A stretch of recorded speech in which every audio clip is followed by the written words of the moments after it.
Um, Good morning, everybody. Um, to the panelists, I heard that this is like the second panelist, right? To the panelists, to the organizer of this particular great event, to the ESCO of UVRG, Bola, Tosin, great people. I say good morning to you, and I stand up previously observed protocols. I don't want to take a lot of time greeting people, so I'll just go into the event proper. I am very, very, very happy to be here today. When I came in, to be honest, this is Pastor Marty's church. Pastor Marty is one of my mentors. We're very close. I didn't even know he's got this very big dome here. And, look, brother, there's not even a pastor filling this place up to the brim. I must say congratulations to you. Congratulations to us and congratulations. Please jam your hands together for them. So today I've been asked to say a bit of my story. Normally when I go to events like this, I talk about serious stuff, finance, equity, raising money, corporate governance, all of those. I'm sure people that know me, that's what they're used to be talking. But because of the 20 minutes that I've been given, I'll just say a few things about what I think and how I think that this organization, this squad, can grow and be very great. So first of all, I'd like to say that I am a realtor as well. I think the difference between myself and you is just that I probably graduated a little bit. I started from being a realtor year 2011, 12.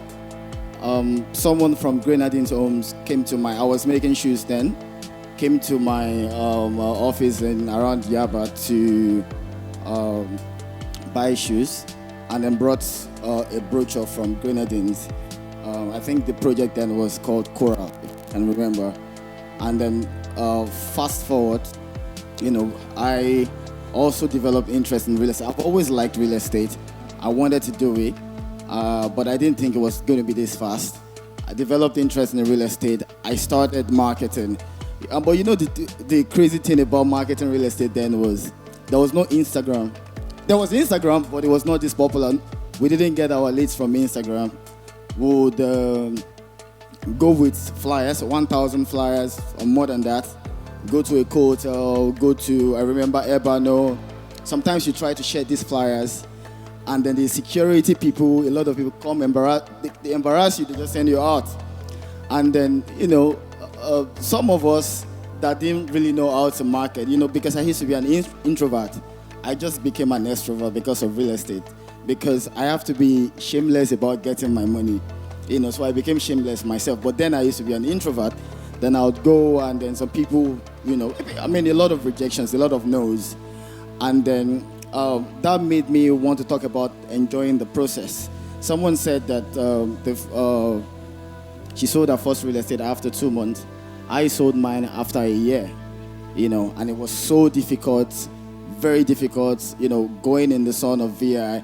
I remember the man that also bought first real estate from me was an Hausa man from the north, and then I think bought 4 units for 4 of his wife.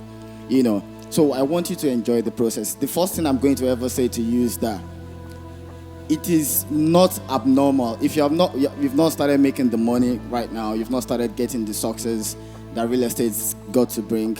It is not. I know a lot of you are in your early 20s, some in the mid 20s, some in late 20s.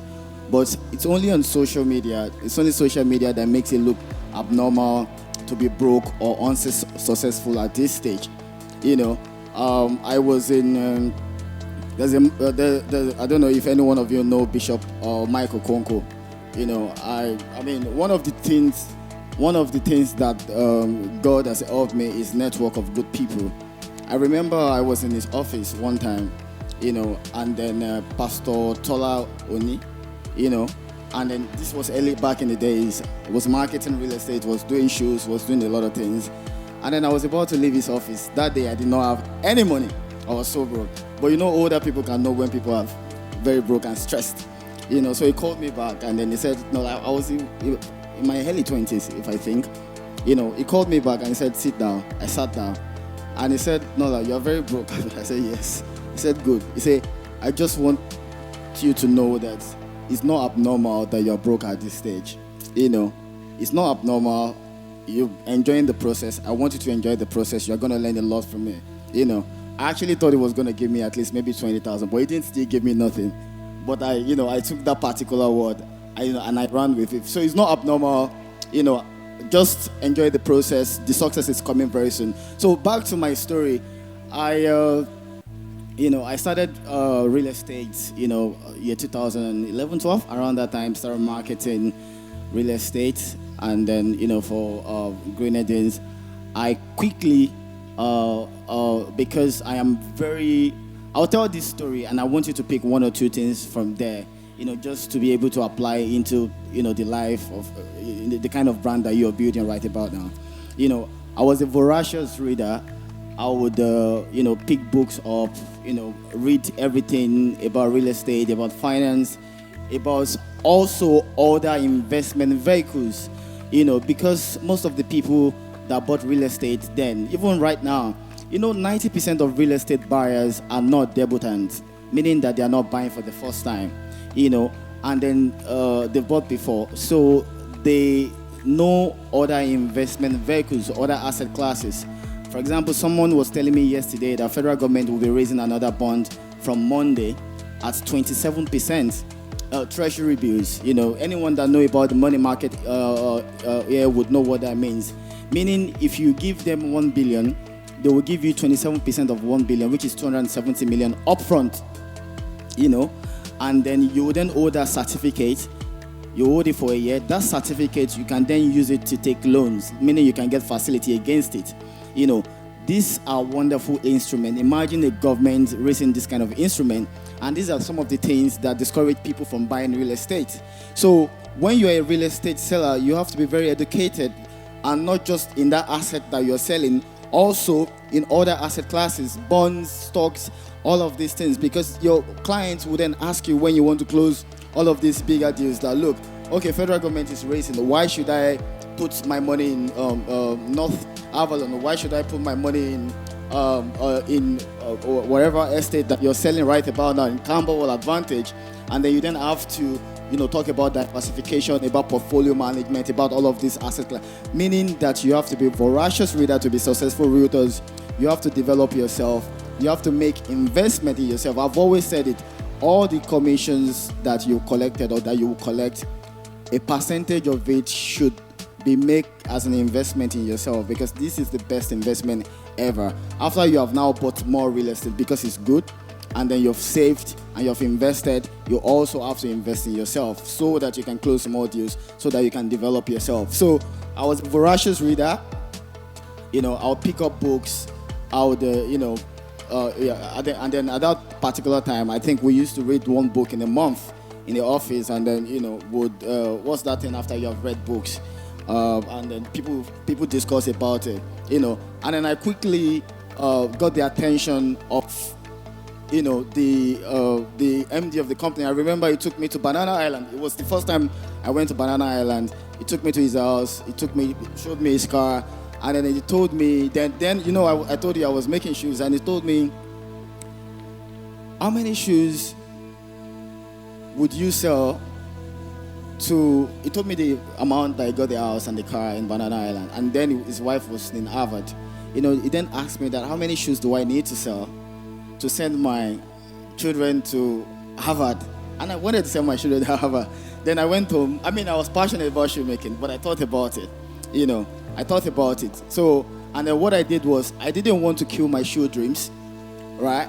I only wanted to do something, that would make me comfortable, that would make me very balanced up in a fast way, to be able to then follow my passion. The difference between the Western world and the Chinese, someone was saying, is in the Western world, everybody talks about passion, but the truth is, when you follow your passion, let's say your passion is singing, and then you sing and sing and sing, and then, you don't make any money, you are very unsuccessful, it then becomes something that sends you to depression, But you can then do real estate that is not your passion, right? That people like Tosin can put you through, make a lot of money, and then take it to music, Just the same way, when I retire very soon from real estate, I'm gonna go back to my shoemaking and make very good brand out of it. So to all of the students, right, to everybody with passions and all of these things, I think that you need to do what is necessary first. Do what is necessary, get your financial life balanced, get your financial situation right, have your financial intelligence, balance up your situation, and then follow the passion. That is the Chinese way of doing stuff. They will tell you, fuck passion, just make the money. When you make the money, then you go back to, sewing, go back to music, go back to everything. I'm not saying I do not believe in passion. I do believe in it. But you have to do what is necessary, what is very necessary first to get the money. Because, depression, they say, is a disease, right? But to be very honest, when you're hustling, putting a lot of work, and then, you're not making any money, you're frustrated, you can't be depressed. And I think it's one of the reasons why you should real estate. So what I did then was I paused my shoemaking for a while, and I went into real estate with him. Started selling, made a little bit of money. I sold my real estate, my shoemaking company to my cousin then, and then fast forward year 2015, I started my company, my development company, and by the grace of God, one of those things that we did, one thing that I will always tell you is, wherever you are right about now, all the things that you need, all the human capitals, human resources that you need to get you to the next level, by the grace of God, is always around you. People would say, the reason why I didn't, is because this person that is going to teach me how to do something is in America. Our first website was built by a guy that I met while I was in school. He was a musician. His name was Frodo. He just did something, just people to be able to know www.veritasium.com. If you click, it didn't even go to the next page. But that was what he could do, and then we managed it. And then the person that, was, because we couldn't afford to pay anyone's salary then, was Freeman Oshonuga, was a doctor, a medical doctor, and then left, and I will always appreciate him for life, and then sat in the office doing admin, doing all of those things. And I remember we had one girl, which was my girlfriend then, and it was the front desk person. So we started anyhow, we started roughly, but we actually just started. So all the things that you need to start to go to the next level is around you. I will not be that person to say you don't need money to make money. You need money to make a lot of money, but actually there's a lot of resources around you that you are not milking. There's a lot of resources around you that you are not, you are not making the best use of, and then I want you to make the best use of it. And then one of the things again that we did very right was, which I always talk about, was, structuring. We've been able to grow very fast and very large because we've been able to use OPM, other people's money. When I say OPM, I mean, debts, equity, all of these financial instruments. And the only reason why banks and all of these big institutions can trust a 20-something-year-old boy with billions of naira is because of structure and governance, which is very necessary even in your realty, right? I would always say, so when your realty grows to an extent, right? I came to your office, I saw what I saw, I was very impressed. There was a department for marketing, there was a department for social media. It was structured. It meant that even if he was not around, if he was doing other things, because when you then engage so much in operational work yourself, you're engaged in operational work, you're now the accountant, you're now everything, you then lack strategy to grow any brand that you're building. So all of this structure is very necessary so that, the work of the CEO, the leader of a company is, the E in the CEO is execution. However, is strategy and innovation.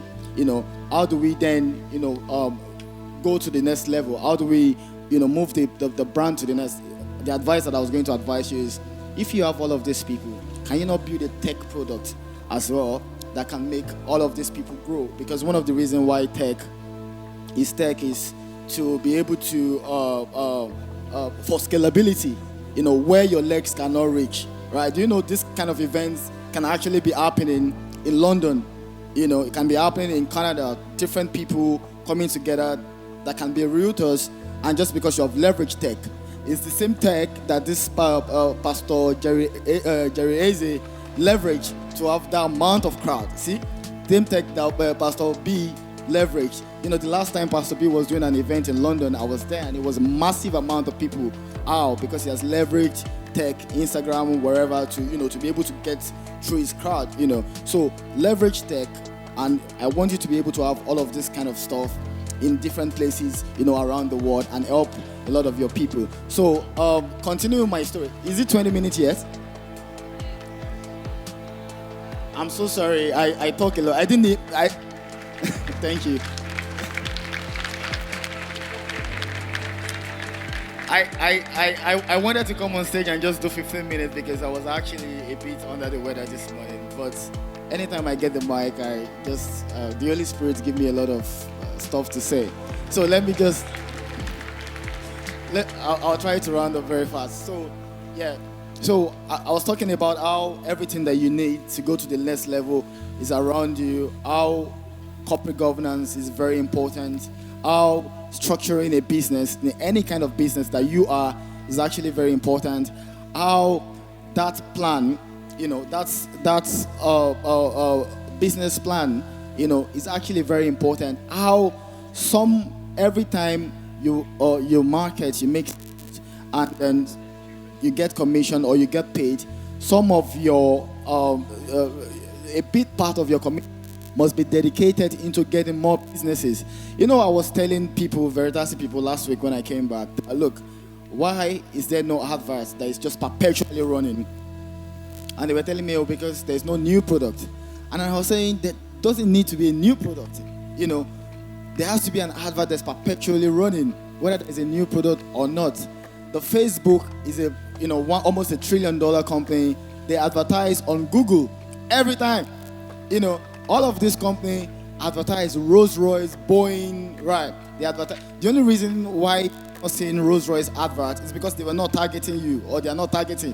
When it's time for them to target you, you will start seeing it, And then all of these big companies, everybody, they are perpetually advertising, they are marketing, they are trying to reach the next level, and you're thinking about new ways of solving problems, of growing. They have a plan that they're actually really following, right? And this is very, very, very necessary for what you're trying to do and what you're going to do. Again, another thing I want you to do is, I want you to make realtors, these people here, I don't want to call them my brothers and sisters here, I want you to make them see the next level. When people see that they are growing, there's a growth pattern in this. If we work hard and we get to this stage, we can get to another stage. When we work again, there's another stage that we can get to. If we work so hard, we can become a developer in Ikoyi. If we work so hard, we can become like, who's the best real estate guy in Nigeria? I want you to make them see that growth pattern. It's very necessary. This is what network, a lot of network marketing don't do. Hard workers, even if they're bottom of the pyramid, should be able to grow, and they should be able to grow fast based on their performance, right? Based on their performance, they should be able to even topple anybody. It's not a game of 7, it's a game of hard work, the amount of work you put in, and I want you to show this to your people. Let them see their growth pattern, the strategy. Let them see how they can be at the top if they put in the amount of work that you want them to put in. It's not just about money, it's also about, the amount, the kind of brand that they can build from this. And then when you now do all of these things, when you grow, when you read, when you develop yourself, when you now start building your own brand, I am that person that preaches that you cannot use working capital to scale.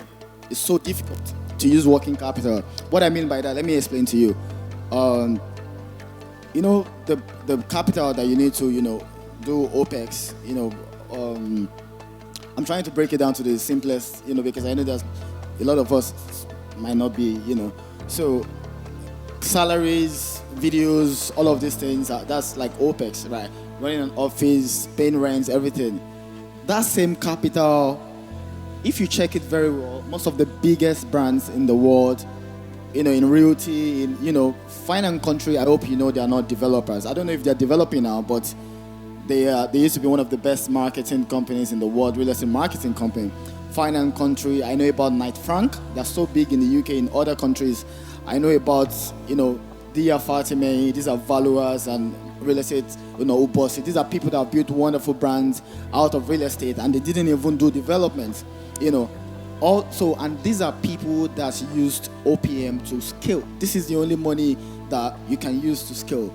Three kind of money that companies use to go and to grow aggressively fast.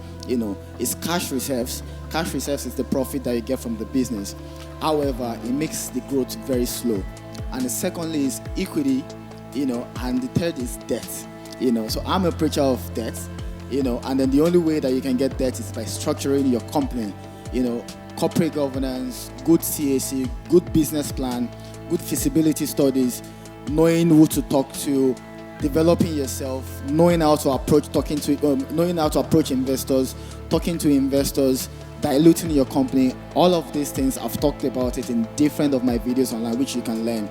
But I really want you to explore all of this means to build global brand. I want there to be a day in which we'll create some, Veritas, some, Fine and Country, some Knight Frank, some top companies from people that I'm talking to right about now. And I will remember this day that says, because of what Mr. Nola said in UVRG's uplifts, and that's the reason why we did that.